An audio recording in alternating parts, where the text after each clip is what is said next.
Malam ini kita akan kembali belajar. Materi kita masih di dalam hidup dalam pujian penyembahan di bagian ke-8.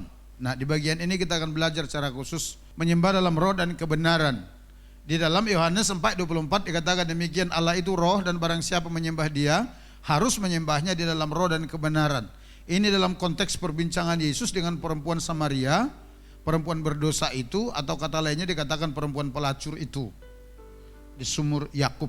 Waktu mereka berinteraksi dalam sebuah perbincangan di sana tentang penyembahan, menyembah Tuhan, Yesus sampaikan kepada perempuan itu, Allah itu roh dan barang siapa menyembah Dia, menyembah Tuhan maksudnya, perhatikan kata harus menyembah Tuhan dalam roh dan kebenaran. Kenapa ayat 23 berkata karena Tuhan Allah itu juga roh, saudara. Nah, sekarang pertanyaan begini, apa yang dimaksud dengan menyembah dalam roh dan kebenaran? Yang pertama, menyembah tanpa batas waktu dan tempat. Dalam Yohanes 4 kita lihat mulai ayat 19 sampai 23 dikatakan demikian. Kata perempuan itu kepadanya, maksudnya kepada Yesus, Tuhan, nyata sekarang padaku bahwa engkau seorang nabi. Ayat 20, nenek moyang kami menyembah di atas gunung ini. Gunung yang dimaksud di situ itu pada waktu itu nama gunungnya adalah Gerizim. Ini ada di Samaria. Nah, tetapi kamu katakan bahwa Yerusalemlah tempat orang menyembah. Penyembahan orang Israel pada waktu itu difokuskan di Yerusalem, di Bukit Sion, di mana di sana ada tabut perjanjian. Bahkan di zaman Yesus ini sudah ada bait suci di Yerusalem, di dalam bait suci itu ada tabut perjanjian. Nah, kata Yesus kepadanya, percayalah kepadaku, hai perempuan, saatnya akan tiba bahwa kamu akan menyembah Bapa bukan di gunung ini dan bukan juga di Yerusalem. Artinya tidak di gunung Gerizim dan juga tidak di Yerusalem. Yesus berkata akan tiba saatnya bahwa penyembahan itu tidak hanya dilakukan atau kiblatnya di gunung Gerizim atau di Yerusalem. Next, ayat 22. Kamu menyembah apa yang tidak kamu kenal, kami menyembah apa yang kami kenal, sebab keselamatan datang dari bangsa Yahudi. Ayat 23, tetapi saatnya akan datang dan sudah tiba sekarang, kata Yesus, bahwa penyembah-penyembah benar akan menyembah Bapa dalam roh dan kebenaran, sebab Bapa menghendaki penyembah-penyembah demikian. Dikatakan Bapa menghendaki penyembah-penyembah dalam roh dan kebenaran. Next. Istilah roh dalam teks Yunani dipakai kata pneuma. Kalau dalam bahasa Ibrani itu dipakai ruah. Pengertiannya kurang lebih yang berarti angin, nafas, roh. Kalau dalam teks perjanjian lama itu, bahasa Ibrani itu, ruah itu diartikan juga arwah, saudara. Nah, hal ini berbicara soal hakikat atau esensi yang tidak terikat ruang dan waktu, karena dia adalah angin yang dapat berada di mana-mana. Amin. Saudara tahu angin? Saudara tahu angin? Nah, angin itu yang dikatakan roh. Hakikatnya angin bisa berada di mana-mana tanpa dibatasi oleh ruang dan waktu. Dan dikatakan Bapa itu adalah roh. Itu sebabnya dia bisa berada di mana-mana. Jadi maksud kata roh jika dikaitkan dengan konteksnya, maksudnya konteks penyembahan, adalah menyembah Bapa di mana saja, tidak terikat ruang dan waktu. Artinya tidak ada lagi tempat-tempat sakral di mana Tuhan hanya ada di situ. Tuhan itu omnipresent, artinya maha hadir. Jadi ketika Yesus berkata saatnya akan tiba dan telah tiba sekarang bahwa orang akan menyembah Bapa di dalam roh dan kebenaran, itu artinya saudaraku, di mana setiap kita menyembah dan memuji Tuhan tidak harus lagi dibatasi oleh sebuah tempat, ruang dan waktu. Pada waktu itu ketika bangsa Israel Utara, 10 suku berada di Samaria, mereka membuat gunung penyembahan mereka di gunung Gerizim. Dan mereka memahami Tuhan mereka hanya ada dan hadir di sana.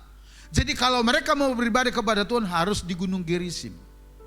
Demikian juga di Israel Selatan, yang 2 suku itu, suku Yehuda dan Benyamin.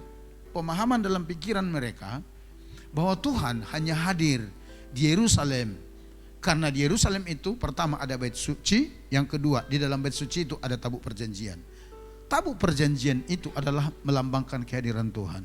Tapi ketika Yesus hadir, ketika Yesus datang, Yesus berkata, saatnya akan tiba dan telah tiba sekarang, bahwa orang-orang akan menyembah Bapa dalam roh dan kebenaran. Artinya apa Bapak Ibu? Bahwa orang-orang yang percaya kepada Tuhan tidak lagi penyembahan mereka, pujian mereka hanya tertuju kepada satu tempat, tetapi dimanapun orang percaya berada, di situ mereka bisa secara personal atau secara individual, mereka bisa memuji dan menyembah Tuhan dimanapun mereka berada. Tidak perlu harus pakai kiblat lagi. Saudara ingat kitab Daniel?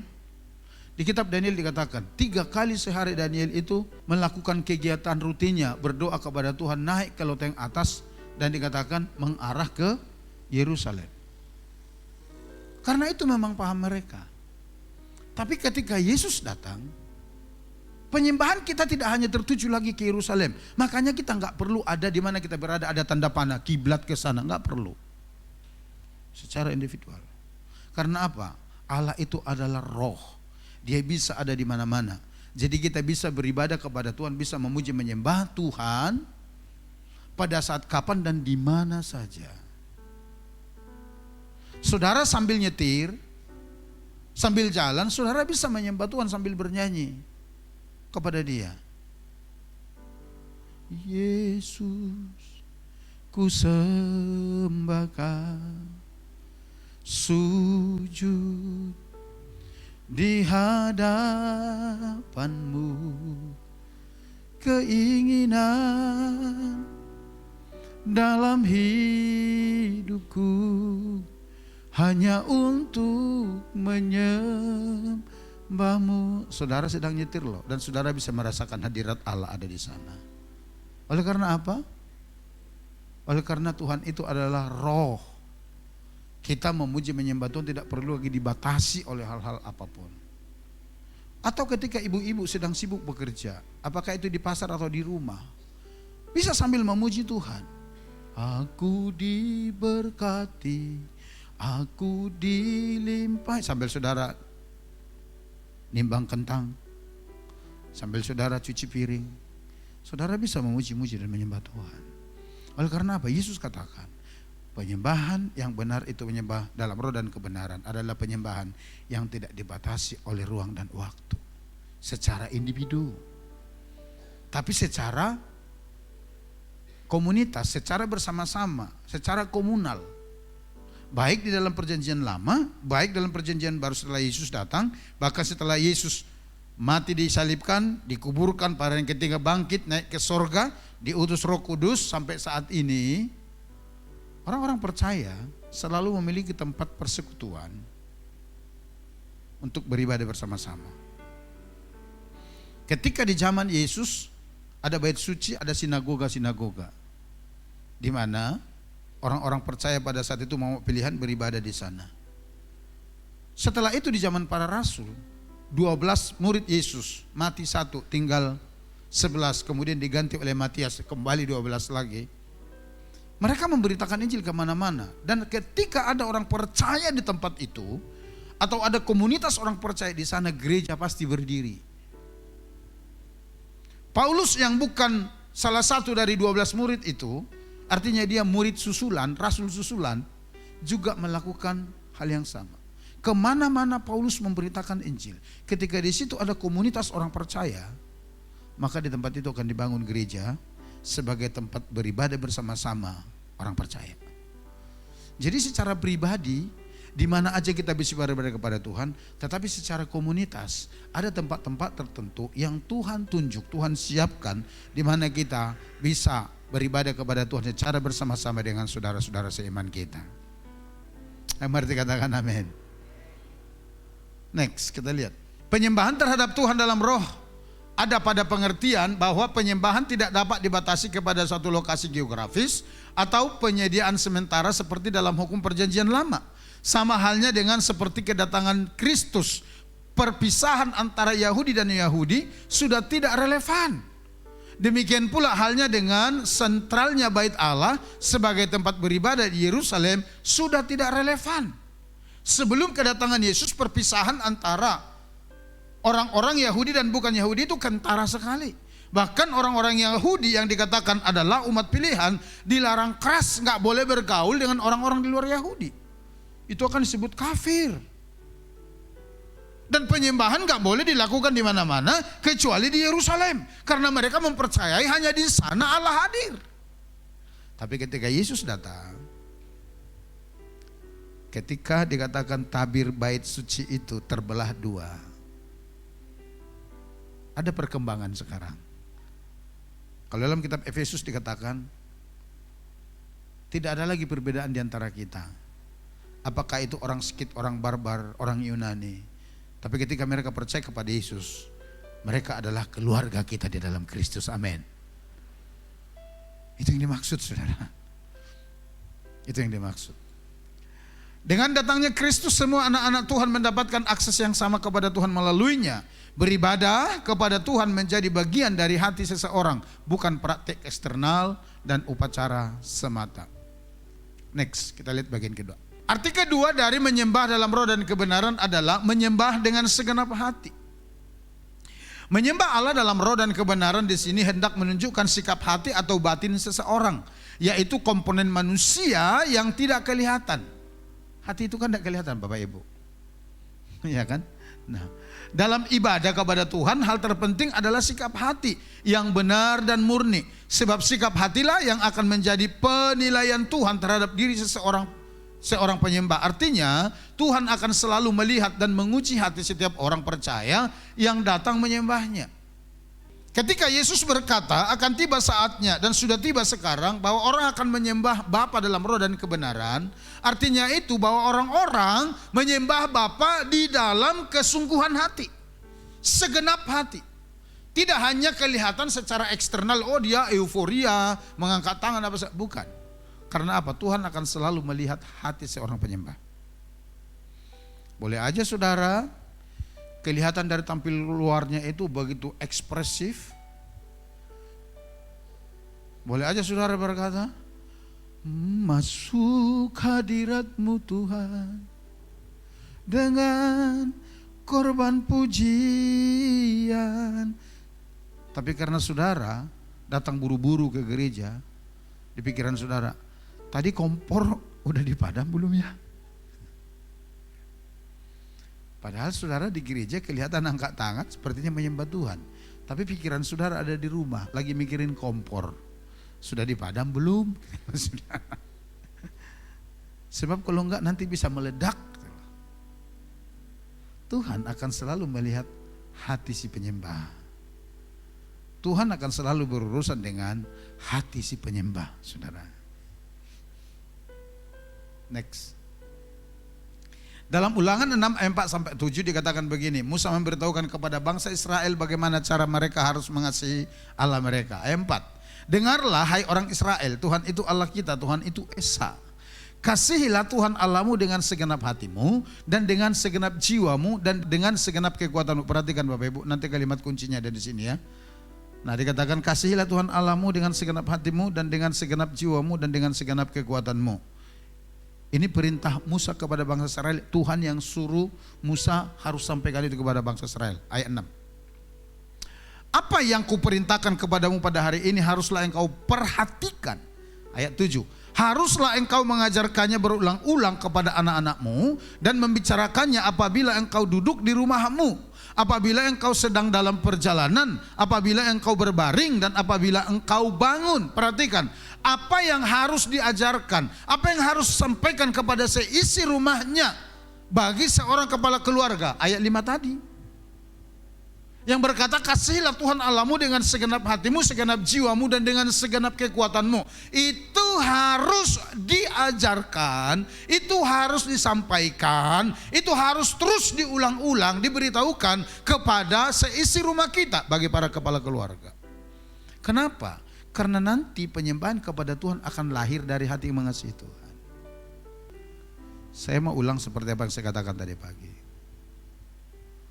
Bapak Ibu, tidak salah memotivasi anak-anak untuk mencapai cita-citanya. Tapi saya mau katakan jangan bolak-balik. Jangan bolak-balik. Yang firman Tuhan katakan itu yang pertama dan terutama itu yang harus kita ajarkan ke seisi rumah kita. Bagaimana supaya mereka hidup mengasihi Tuhan dengan segenap hati, segenap jiwa dan segenap kekuatan. Bapak Ibu rindu anak-anaknya jadi orang berpangkat, jadi jenderal apapun itu, sah-sah saja.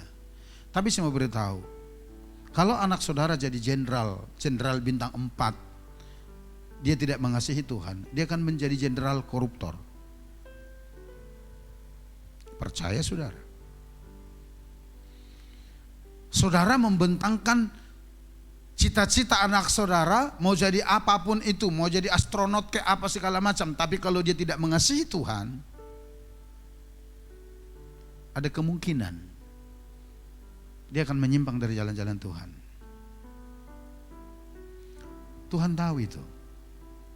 Tapi kalau dia seorang anak menjadi jenderal, mengasihi Tuhan dengan segenap hati, jiwa dan kekuatannya, dia akan menjadi berkat bagi banyak orang.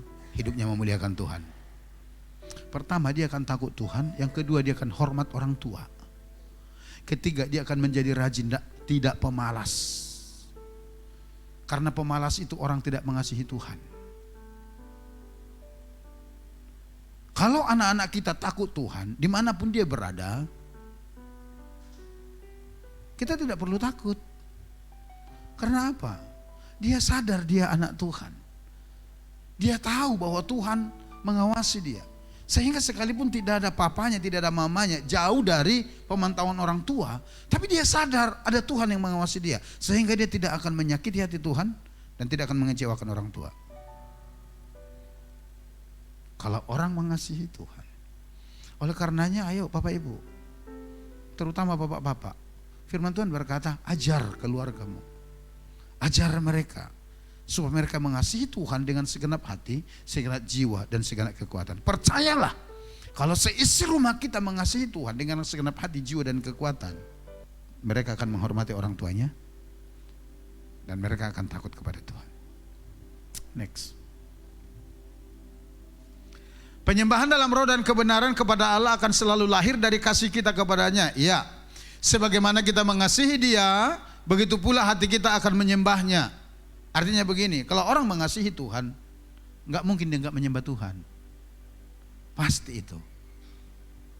Karena penyembahan sejati itu akan selalu lahir dari hati yang mengasihi Dia. Itu maksudnya. Ide kekuatan di akhir ayat 5 yang kita baca tadi, kasihilah Tuhan Allahmu dengan segenap hati, jiwa, kekuatanmu. Nah, ide kata kekuatan di sana itu, di dalam teks Ibrani menunjukkan konsep keseluruhan. Artinya keseluruhan hidup kita, seutuhnya hidup kita harus kita persembahkan untuk Tuhan karena kita mengasihi Dia. Nah, di dalam Markus 12 ayat 30 dan Lukas 10 ayat 27, Yesus memperluas istilah ini dengan mencakup pikiran dan kekuatan. Dijabarkan lagi oleh Yesus, itu maksudnya. Menyembah Allah dalam roh dan kebenaran terafiliasi langsung dengan mengasihi Dia dengan seluruh hati, jiwa, pikiran, dan kekuatan kita. Penyembahan yang benar harus ada dalam roh, yakni melibatkan keseluruhan hati kita. Jadi dikatakan Bapak Ibu, ketika Yesus berkata menyembah dalam roh dan kebenaran, itu maksudnya sembahlah Tuhan dengan segenap hatimu, dengan segenap jiwamu, dan dengan segenap kekuatanmu. Itu maksudnya. Nah, yang ketiga, arti dari menyembah Tuhan di dalam roh dan kebenaran itu yang ketiga, menyembah dengan tuntunan roh. Di dalam ayat 24 itu dikatakan demikian, Allah itu roh, dan barang siapa menyembah Dia harus menyembahnya dalam roh dan kebenaran. Bapak Ibu, sejak Tuhan menciptakan manusia, Dia melatih mereka untuk hidup dan berjalan dalam tuntunan rohnya. Dari mana kita tahu? Dari sini. Dari pemberian perintah-perintahnya kepada manusia sejak di Taman Eden. Dari mana kita tahu seseorang itu hidup menurut tuntunan roh atau berjalan menurut tuntunan roh? Dari ketaatannya melakukan perintah Tuhan. Dari sejak di Taman Eden itu sudah ada. Ketika Adam dan Hawa ditempatkan di taman itu, Tuhan berfirman demikian, semua buah yang ada di taman ini boleh kamu makan kecuali buah pohon yang ada di tengah-tengah taman itu, buah pengetahuan yang baik dan yang buruk. Mana saudara ya? Kalau Adam dan Hawa menuruti perintah itu artinya mereka berjalan di dalam tuntunan roh Tuhan. Tapi hasilnya apa yang terjadi? Apakah mereka menurutinya? Enggak. Mereka melanggarnya. Artinya Adam dan Hawa tidak berjalan dalam tuntunan roh. Sehingga mereka diusir dari Taman Eden. Bapak Ibu, mumpung saya ingat ya, saya jelaskan dulu, saya luruskan ini, pemahaman ini. Karena tentang ini ada saya tonton sebuah penggalan video dari seorang hamba Tuhan cukup terkenal yang berkata demikian. Adam dan Hawa diusir dari Taman Eden itu setelah mereka saling menghakimi.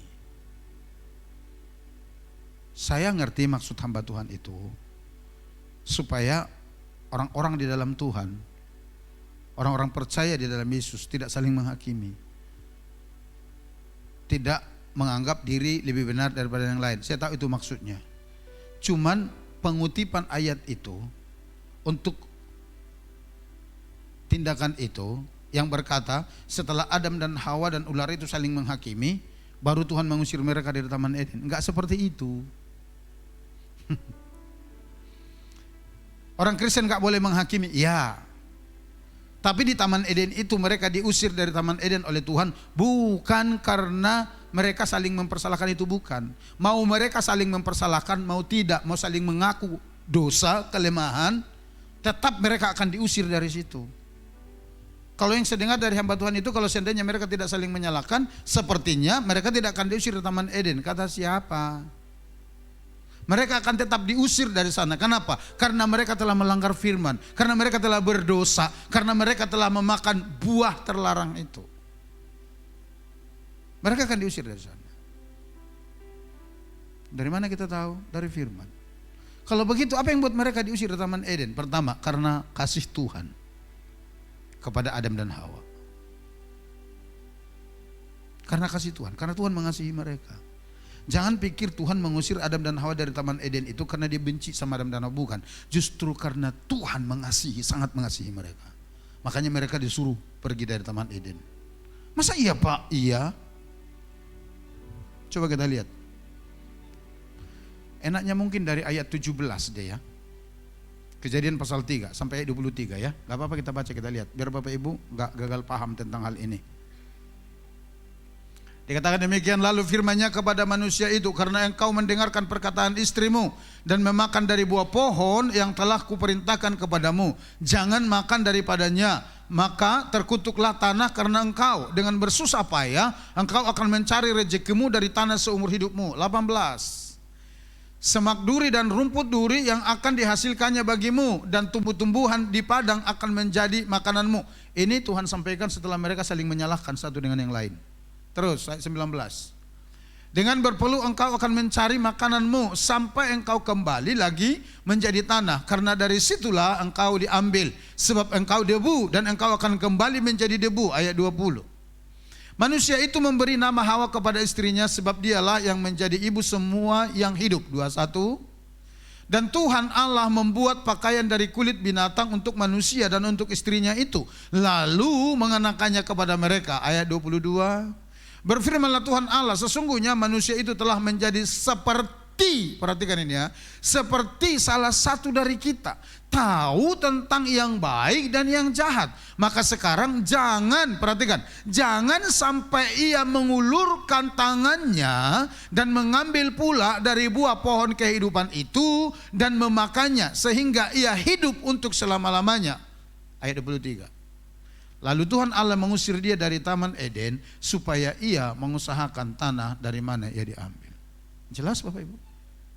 Jelas alasannya kenapa mereka diusir? Karena Tuhan mengasihi mereka. Bapak Ibu tahu upah dosa adalah maut. Itu kata Alkitab.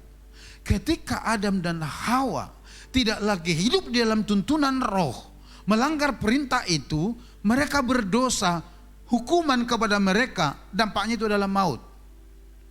Ada di sana kematian-kematian, ada di sana sakit penyakit, ada di sana kesusahan, ada di sana peperangan, ada di sana masalah-masalah.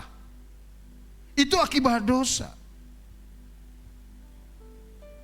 Sakit penyakit itu salah satunya akibat dosa. Lalu perhatikan ini, Tuhan katakan demikian, sekarang mereka telah menjadi sama. Dari salah satu kita mengetahui yang baik dan yang jahat. Dan lagi pula, di tengah taman itu ada pohon kehidupan. Jangan sampai mereka mengulurkan tangan mengambil pohon kehidupan, memakannya lalu mereka hidup selamanya. Bapak Ibu perhatikan, di sini intinya. Upah dosa tadi apa? Maut. Kalau dijabarkan maut itu banyak, ada sakit penyakit, ada berbagai macam masalah, ada pertikaian segala macam dan itu. Bapak Ibu dengar. Kalau upah dosa adalah maut dan salah satunya sakit penyakit, lalu Adam kena sakit kanker, kemudian dia sudah mengambil buah pohon kehidupan, dan Tuhan berkata kalau mereka mengambil buah pohon kehidupan, mereka memakannya, mereka hidup sampai selama-lamanya. Sakit kanker enggak mati-mati, hidup sampai selamanya. Saudara mau? Saudara mau? Sakit tumor sudah 5 kilo lebih bergelantung di perutnya. Tapi karena dia sudah memakan buah kehidupan, lalu dia hidup sampai selama-lamanya, enggak mati-mati, tapi tumor bergelayut terus di perutnya. Mau? Itu yang Tuhan tidak mau terjadi kepada manusia. Makanya mereka diusir dari taman itu supaya mereka tidak memakan buah pohon kehidupan sampai selama-lamanya, karena mereka sudah berdosa. Upah dosa itu enggak bisa dibatalin. Paham Bapak Ibu? Paham? Jadi Adam dan Hawa itu disuruh menyingkir dari Taman Eden bukan karena mereka saling menghakimi, tapi karena Tuhan mengasihi mereka supaya tidak terjadi dalam kehidupan mereka hal yang lebih buruk. Ngerti ya sampai di sini ya? Paham ya? Itu yang dikatakan firman. Jadi kalau selama ini kita mendengar tafsir, oh itu begini, mereka diusir karena begini. Enggak, justru karena Tuhan sangat mengasihi mereka. Tuhan enggak mau keadaan mereka lebih terpuruk dan lebih buruk lagi. Maka mereka disingkirkan dari sana. Dikatakan ke sebelah timur Taman Eden, saudara. Next.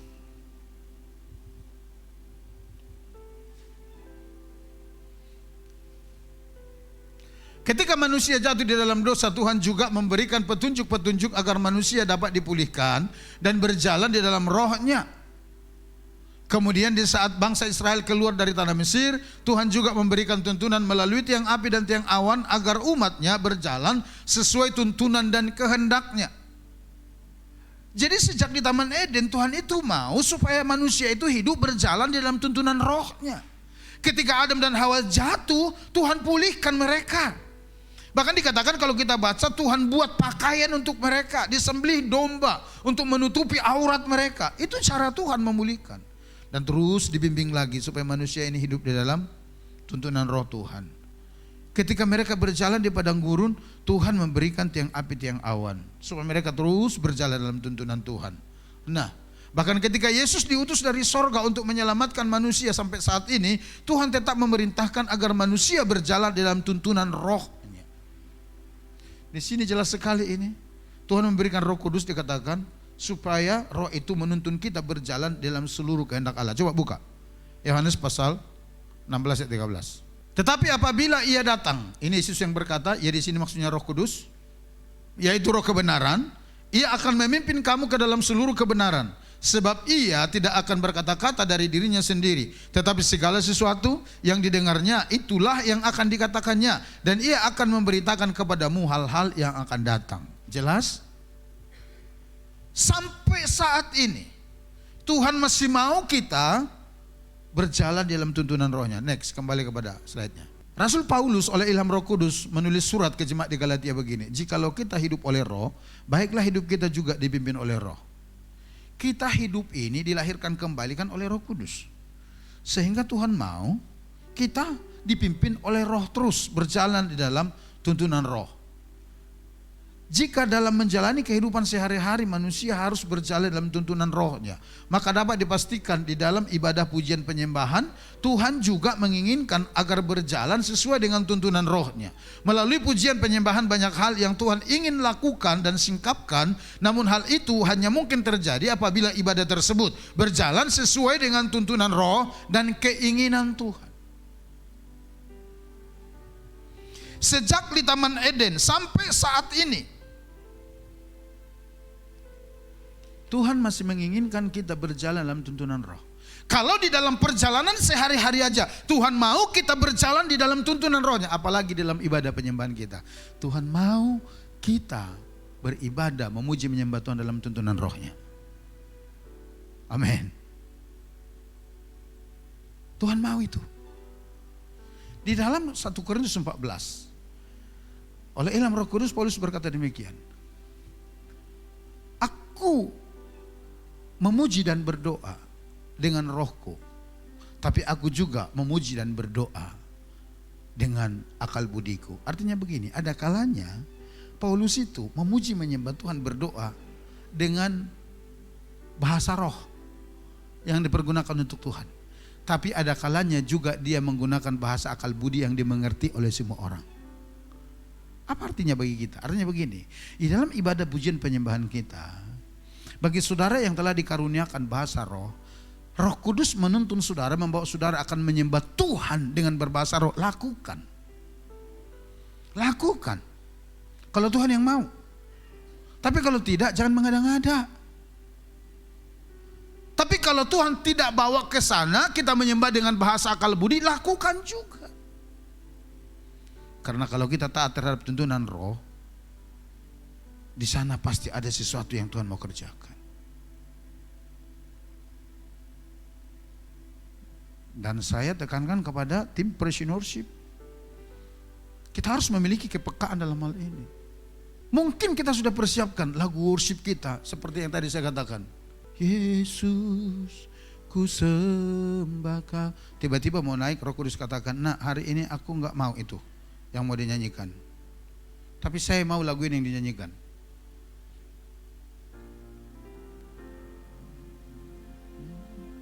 Kau lebih tahu yang terbaik bagiku. Kau lebih sanggup pulihkan hidupku. Ku berserah, ku percaya, hanya Yesus penolong yang setia. Kalau engkau ikuti tuntunan roh, percayalah, di sana pasti terjadi sesuatu. Karena Tuhan yang lebih tahu kondisi umat Tuhan yang datang beribadah saat itu daripada kita.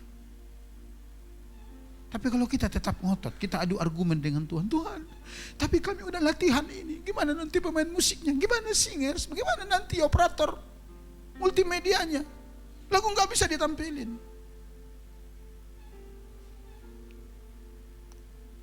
Makanya selalu saya ingatkan tim praise and worship, kita harus memiliki persiapan-persiapan yang matang. Persiapan rohani hubungan kita dengan Tuhan. Yang kedua, persiapan skill. Kita harus belajar lagu-lagu, kita harus belajar chord-chord.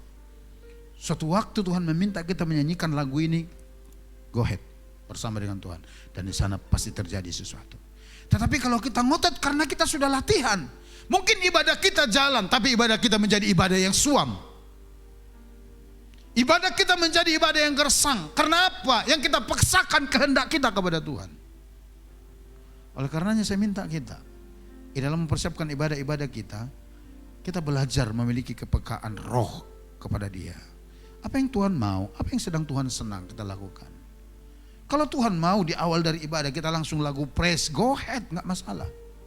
Karena saya percaya Tuhan sedang mau melakukan sesuatu di sana. Kalau Tuhan mau sepanjang ibadah kita worship, gak masalah, go ahead.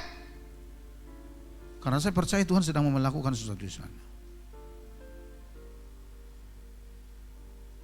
Menyembah Tuhan dalam roh dan kebenaran itu adalah menyembahnya sesuai dengan tuntunan roh. Amin. Next. Di dalam Mazmur 32 8-9 dikatakan, aku hendak mengajar dan menunjukkan kepadamu jalan yang harus kau tempuh. Ini keinginan Tuhan. Aku hendak memberi nasihat, mataku tertuju kepadamu. Janganlah seperti kuda atau bagal yang tidak berakal, yang kegarangannya harus dikendalikan dengan tali les dan kekang. Kalau tidak, ia tidak akan mendekati engkau. Tuhan mau kita menyembah Dia di dalam tuntunan rohnya, supaya kita paham dan dapat menangkap isi hatinya. Ini isi hati Tuhan bagi kita.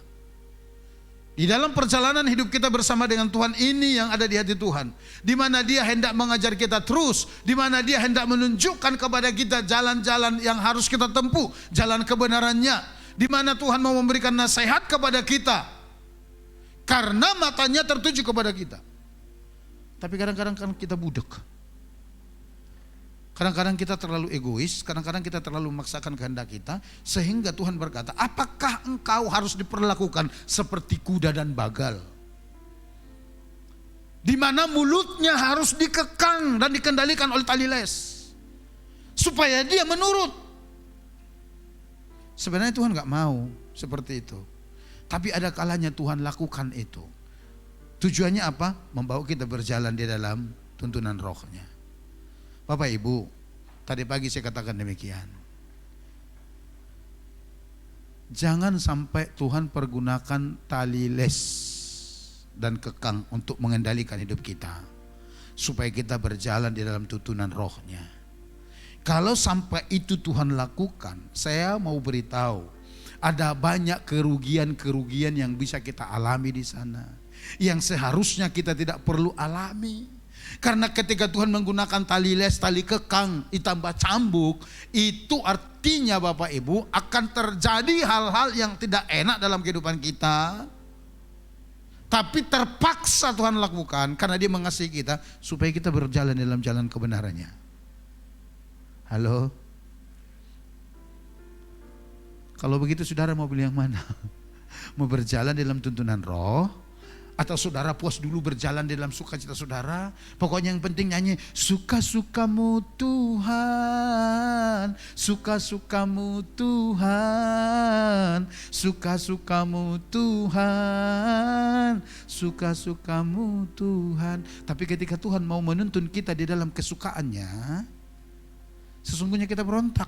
Mulut kita berkata suka-sukamu Tuhan, tapi selera kita berbeda dengan selera Tuhan. Tuhan katakan lakukan ini, enggak, saya mau begini. Sampai akhirnya Tuhan gunakan tali les dan kekang. Tadi pagi saya katakan demikian.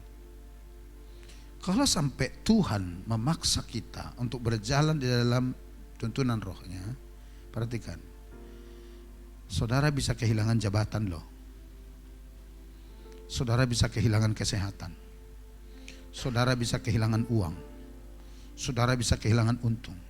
Kenapa? Karena hanya dengan cara begitu baru saudara berkata, Tuhan kok begini ya? Baru kita nyanyi, ku mau mengikuti kehendak-Mu ya Bapa, ku mau selalu menyenangkan hati-Mu. Setelah mentok, sebenarnya enggak perlu begitu. Setelah jatuh tunggang langgang, sebenarnya enggak perlu begitu. Setelah semua hampir habis, sebenarnya enggak perlu begitu. Firman Tuhan berkata Dia mau mengangkatmu terus. Semakin naik, semakin naik, semakin tinggi, semakin tinggi. Tapi ketika engkau ada di sana, belum sampai ke puncak, sombongmu sampai ke langit tingkat ke-7. Tuhan berkata enggak begitu. Ini jalannya. Tapi kita tidak mau pedulikan sampai Tuhan gunakan kekang dan les. Artinya dipaksa kita dengan cara Tuhan. Baru kita berkata, ku mau mengikuti. Rugi saudara. Saya katakan rugi. Jangan sampai itu terjadi saudara ya. Oleh karena dalam perjalanan hidup kita, ayo belajar mengikuti tuntunan roh. Tadi pagi saya bercerita, saya punya seorang dosen, orangnya sangat sederhana. Dulu ya, dia mengajar kita bagaimana kita hidup dalam tuntunan roh. Dikatakan demikian, orang yang hidup dalam tuntunan roh itu seperti ini contohnya nih. Engkau sedang mau minum air aqua karena engkau haus. Tiba-tiba Tuhan berbicara, jangan minum itu, karena ada orang lebih memerlukannya. Berikan kepada mereka. Kalau engkau orang yang tak terhadap tuntunan roh, engkau akan stop meminumnya, tapi kau akan kasih sama orang itu. Itu orang yang dituntun roh. Kalau kita kan enggak, saudara. Pokoknya begitu lapar ada makan, pokoknya untuk saya. Di minggu pertama bulan ini kita belajar definisi daripada puasa itu. Penundukan indera keinginan kita, selera kita terhadap keinginan Tuhan. Tuhan berkata dalam Yesaya 58 itu, puasa yang kukehendaki ialah kamu membuka tali-tali kekelaliman, membuka belenggu-belenggu. Kalau ada orang lapar kamu kasih makan, sedang puasa loh kita. Ngerti enggak maksudnya? Kita sedang puasa, kita sendiri kelaparan. Tapi kalau ada orang yang lebih memerlukannya, Tuhan katakan beri dia makan. Itulah orang yang hidup dalam tuntunan roh. Dalam kondisi seperti itu, apa benar-benar Tuhan mau membunuh kita? Saya tanya di Komsel DM, kalau kamu menghadapi masalah segala macam, menurut kamu apa benar Tuhan mau mencelakai kamu? Tapi mereka berkata enggak. Betul. Kalau sampai Tuhan izinkan seperti itu terjadi kepada kita, itu hanya ngetes hati kita aja. Kita mau enggak berjalan sesuai dengan tuntunan roh? Atau kita tetap ngotot dengan keinginan dengan cara kita itu? Bapak Ibu dengar baik. Kalau engkau tetap ngotot dengan keinginanmu itu, dengar, Tuhan akan menggunakan tali les dan kekang. Tahu tali les dan kekang ya? Pernah paling tidak lihat di TV lah. Pernah ya lihat delman ya? Itu kan dikasih kekang di mulutnya, itu ada. Dengan itu akan dikendalikan kemana gitu loh. Itu kan paksaan Bapak Ibu. Dan Tuhan tidak mau sebenarnya memaksa kita, karena Dia mau mengajari kita berjalan dalamnya. Oleh karena itu hiduplah di dalam tuntunan roh, karena kita pasti mengalami keajaiban-keajaiban dari Tuhan. Next, yang terakhir, yang keempat. Menyembah dalam roh dan kebenaran itu artinya yang terakhir ini, menyembah dengan pengertian yang benar. Kata kebenaran berkaitan dengan pernyataan Tuhan Yesus di Yohanes 4:22 yang menegaskan bahwa orang Samaria menyembah apa yang tidak mereka kenal. Ini dia. Kamu menyembah apa yang tidak kamu kenal. Kami menyembah apa yang kami kenal. Sebab keselamatan datang dari bangsa Yahudi. Bapak Ibu perhatikan. Tadi saya jelasin sedikit tentang sejarahnya. Nah, bangsa Israel ini kan ada 12 suku Bapak Ibu. Nah, di anaknya Salomo kerajaan terpecah. Nama anaknya Salomo itu Rehabeam. Kenapa pecah? Setelah Salomo mati, penasehat ayahnya datang kepada Rehabeam, berkata demikian, selama ini kami dipimpin oleh ayahmu dengan peraturan begini. Tolonglah ringankan sedikit peraturan itu. Lalu Rehabeam berkata demikian, oke, nanti lusa datang atau 2 hari lagi datang, nanti akan saya kasih jawaban. Nah, waktu tua-tua mantan penasehat Salomo ini pergi, dia panggil kawan-kawannya orang-orang muda yang tidak punya pengalaman bersama dengan Tuhan. Lalu ditanya sama mereka begini, bro, itu orang-orang tua mantan penasehat ayah saya itu datang berkata begini, dulu ayahmu memerintah kami dengan cara begini-begini, sekarang coba ringankanlah beban itu. Menurutmu bro seperti apa? Lalu orang-orang muda itu katakan demikian, saudara. Alah, mau dengar orang itu, bilang aja sama mereka, kelingkingku lebih besar daripada pinggang ayahku. Kalau ayahku memimpin kamu dengan gada besi, aku memimpin kamu, mencambuk kamu dengan cambuk besi yang bermata duri. Katakan begitu, kata orang-orang muda. Lusanya datang, itu orang-orang tua. Gimana permintaan kami? Oh, dikatakan demikian. Orang tuaku itu, kelingkingku itu lebih besar daripada pinggang ayahku. Mereka memimpin dengan cara begini, dengan tongkat besi. Tapi aku akan mencambuk kamu dengan cambuk besi yang berduri. Jadi enggak ada yang begitu-begitu. Lanjut kita. Alkitab berkata, kerajaan itu pecah.